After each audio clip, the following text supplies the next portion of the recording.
First of all, njaga corresponding ku kweba. Inze honorable.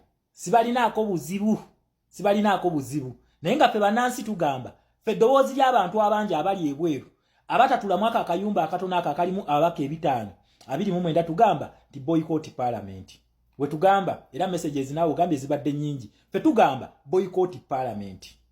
Ffe we tugamba nga ffe then mwe komiti yammwe entono ketuule era bo beenawuliriza eddoboozi lyaffe abangi oba mwe munaagendera ku ekyo ekyammwe ekitono nga kye mwagalira mu kikolenga mukyagala.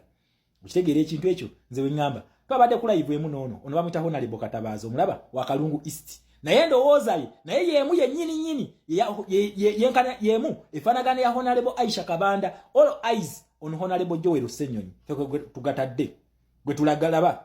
Okitegeera ekintu ekyo katwabe kikyazaako nga bannansi tugamba boycott parliament oba national unity platform egenda tuukiriza ekyo kyegamba nti yeeyimirirawo ku maanyi g'abantu era abantu kye bagamba tesobola kukiziimuula katukirabe just days zezibulayo. Okitegeera ekintu ekyo naye nga nze kyensaba ekintu kimu senga mubeera mu debate eyo etteeka eryo ne liyita kuba nkimanyi senga muli debatingako ligenda kuyita temuyimirira ku platform yonna ne mukondeminga gavumenti okusibira abantu mu kooti z'amagye temukikola. Temugeza ne muyimirira ku gundi yonna we muyimirira ne mugamba nti nno NRM yayise etteeka erisibira abantu mu kooti z'amagye temukigeza. Musirikireyo mumanye tulidde mu bannayuganda olukwe kubanga eddoboozi yaffe tulirinyeeko kubanga awerekera omubbi okubba naye abeera mubbi. Toyina njawulo. Okitegeera ekintu ekyo omuntu yenna kasita awerekera omubbi okubba naye abeera mubbi.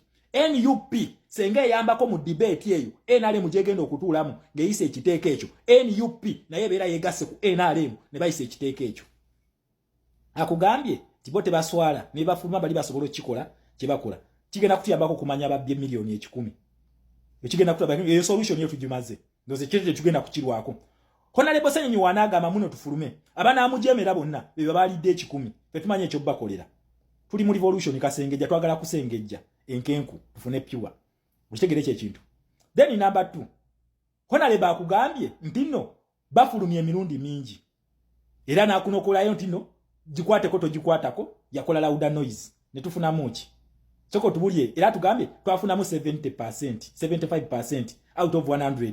Then omuntu yatwala kuba 75 100% ojjako 75 kiregezo osigaza 25. Kati oli mu 7 ye yafunamu owa 25 owekitono ye yafunamu 75 gye twafuna teyatugasa. Kati era akugambye louder noise. We are not about noise, we want actions. Noise tujikoye mukubye noise yes mugenze ku answered yes kati tukoye noise we need actions and your actions that we want as the public fe tugamba nga bannansi boycott parliament. That is our stand.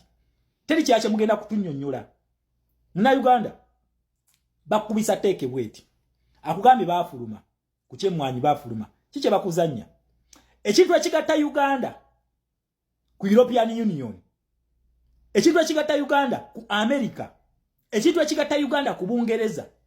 Name it ensi yonna najjo manyi ngeri under democracy ne waba wakiwanyi nga Uganda we Uganda ine ekintu baita fisad democracy oba fake democracy gwerina ti democracy ono yekwese mu kizikiza.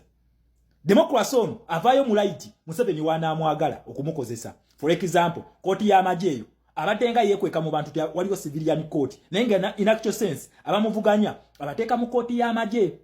Kati Museveni ono policy zino wezizze kubanga no policy siye kati yagala abijjo biri byabadde akola mu kizikiza abiteeke mu light ngaakola atya abisa mu parliament. Then n'abaka ba NUP bagenda kumuyambako okukiwa legitimacy batya kugambye ekitugatta European Union ku America ku Uganda ku UK bakita democracy be bakiyita kwetede chata eno giraba eno chata bagiyita nkijje mu chata gye bayita Parliament Assembly eno ya Europe naye eno nakugaye yemu ne Bungereza okitegera yemu ne Uganda okitegera ekintu ekyo yensonga lwaki police eno gye tulwaniramu si ya Museveni ne bano bo bagikozesa kuligitimizinga bintu bya Museveni okitegera ekintu ekyo era mwenu bakugambye bakulaze nti no wano bakugamba relationship eriwo wakati wa government majority wakati wa majority oba government and opposition iba minority lolo yaabwe mu democracy kino kye bakulaga bakugamba nti minority eyina important role mu democracy. Very important role mu democracy kubanga democracy is a two-sided sword. Atema bwati. Eno side ya opposition, eno side ya majority. Oba government. Mushegere ekintu ekyo. Kitegeeza nti abuzesha y'abano mu democracy. Role babera tebagizanye, ebera tebaliddwa. Tinwe banayagala okuchallenging etteeka lino mu kooti, nga Segona wabagamba nti we banaliisa nga tugenda mu kooti. Ne banayagala oddi challenginga, babera balina obujulizi obumala. Nti ekintu kino tekyayita mu mateeka amatuufu kubanga leader of opposition teyali mu parliament. Leader of opposition yakulya parliamentary business. Era senga akola order bali ne bajemera tuba regarding as rebel MPs. Mukitegere ekintu ekyo. Ati njagala otunule wano ku important roles. Important major oba important stages eziri mweno biru gye bagenda okuyisa.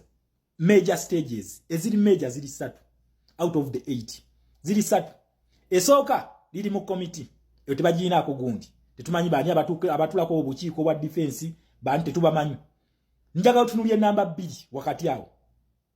Bagiyita discussions. Wano discussion ye debate ye stage gye baddako and voting.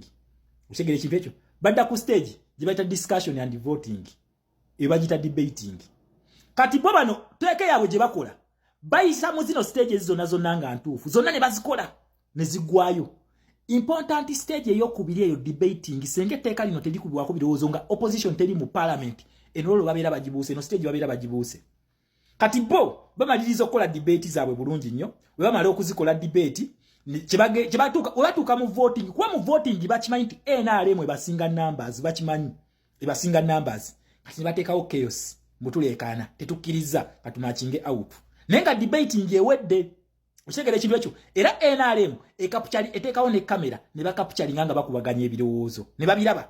Ensi yonna n'ekiraba nti debate yakoze eki, yagenze maaso. Naye olwokubanga bano tebalina numbers, batidde voting.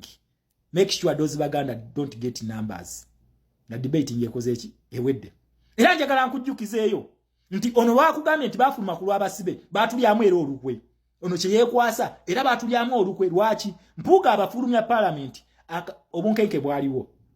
Anita Amongo manchi yakikola yateekawo mbuno bagenda mu events oba sports oba zaali za East Africa oba zaali East African sports oba zaali Rwanda Kigali oba Nairobi. I beg to be corrected. Mushegera we bategera nti waliyo ka allowance ke bagenda okusayiningira Anita Amongo n'abagamba nti abali ebweru tebajja kufuna puka yabazayo mu parliament. Njagala ojjukire nti lwe baddayo sente za loko sente zebawa loko we zaayita lwaki bayite bazisanga bali bweru lwaki bayite baziyisa wa sente zaate zitebagenda zi debatingako kitegeza tezaali mu mateeka kakati leero gibakozesanga tulo ba weapon okuba Museveni nga bakugamba nti Museveni yawa loko sente n'atajjukirya loko farms tebimwabirimu so tebakuzanyira mu bwongo. Njagala otunuulye kino genda okisomeko then omala osome ku kino otegeera bwe batuzanyira ku bwongo. Naye mbajjukiza nti mukole kyonna kyonna kye mwagala okukola. Naye tewabaawo avaayo n'atandika okunenya NRM. Tewabaayo avaayo n'atandika okunenya amagye ago nga gatandise okukwata abaana baffe ne oba mu opposition nja kufaafaagana nammwe kubanga werekera omubbi naye abeera mubbi. Nammwe muli babbi senga mugenda mu debate eyo temujja okutunnyonnyola. Honorable Ssenyonyi temujja okutunnyonnyola. Njagala mumaliriza debate eyo. Kyonna ekivaayo mutambule mudde ewammwe. Kubanga tugenda kukozesa naffe media. Wallahi tugenda basabula. Paka kubawuliza bubi. Teri gwe tugenda kuttira ku liiso. Tubataddeko amaaso. For God and my country Uganda. People power, our power. Muna Uganda, tunuulira omubaka wo. Tugamba boycott parliament. Eyo ye stand yaffe.